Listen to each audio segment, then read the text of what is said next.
মনোভাৱনা আমাৰ প্ৰতি বছৰ প্ৰত্যেকজন সাধাৰণ নাগৰিকৰ যিটো মনৰ ইচ্ছা সেইটোৱে আমাৰ ইচ্ছা আৰু আমি সদায় এইটো কথা আমাৰ মনত থাকে যে আমি আমাৰ জাতিটোৰ আমাৰ মানুহখিনিৰ সুবিধা আৰু সুৰক্ষাৰ কাৰণে আমি এখন চৰকাৰ নিৰ্বাচন কৰোঁ।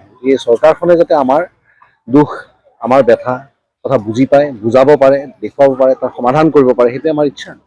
এতিয়া আজিৰ তাৰিখত চাবলৈ গ'লে প্ৰত্যেকবাৰে ৰাইজে বৰ আশাৰে এটা এটা এটা চৰকাৰ তেওঁলোকে নিৰ্বাচন কৰে, তেওঁলোকক শক্তিলৈ আনে আৰু আনি তাৰপাছত যদি তেওঁলোক নিৰাশ হয় তেতিয়া ডেফিনেটলি তেওঁলোকে মেণ্ডেট চেঞ্জ কৰে।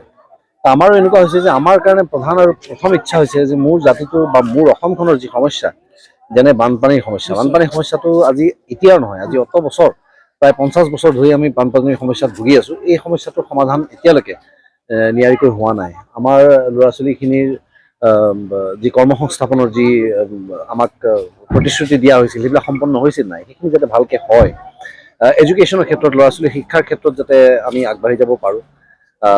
চিনেমা এজন উদ্যোগৰ এজন কৰ্মকৰ্তা হিচাপে, এজন কৰ্মী হিচাপে মোৰ সদায় ইচ্ছা থাকিব যে আমাৰ চিনেমাৰ উদ্যোগটোৰ প্ৰতি তেওঁলোকে এটা বিশেষ দৃষ্টি ৰাখে যেন চৰকাৰখনে।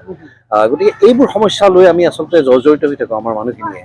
আজি মূল্যবৃদ্ধিৰ যিটো সমস্যা, যিটো মাধমাৰ আমাৰ মূৰত পৰিছে, এই কথাৰ প্ৰতিও আমি সজাগ হ'ব লাগিব। আৰু মই ভাবোঁ, মই বিচাৰোঁ মোৰ এই কথাখিনিত মানুহে এটা কথা বুজি পাওক যে এই যিটো ভোটাধিকাৰ আমাৰ, ইয়াক যদি সুন্দৰভাৱে সাব্যস্ত কৰিব নাজানো, আমি যদি এৰি দিওঁ, এৰি দিলে এই পাৱাৰটো মিছ ইউজ হ'ব। গতিকে মই বিচাৰোঁ সকলোৱে নিজৰ ভোটাধিকাৰ সাব্যস্ত কৰে যেন, তেওঁলোকে নিজৰ এই গণতান্ত্ৰিক এই পদ্ধতিটোৰ ওপৰত বিশ্বাস ৰাখি তেওঁলোকে যদি আগবাঢ়ি আহে, মই ভাবোঁ যে আমি আমাৰ কাৰণে এটা সুন্দৰ গভৰ্নেন্স আমি বিচাৰি উলিয়াব পাৰিম।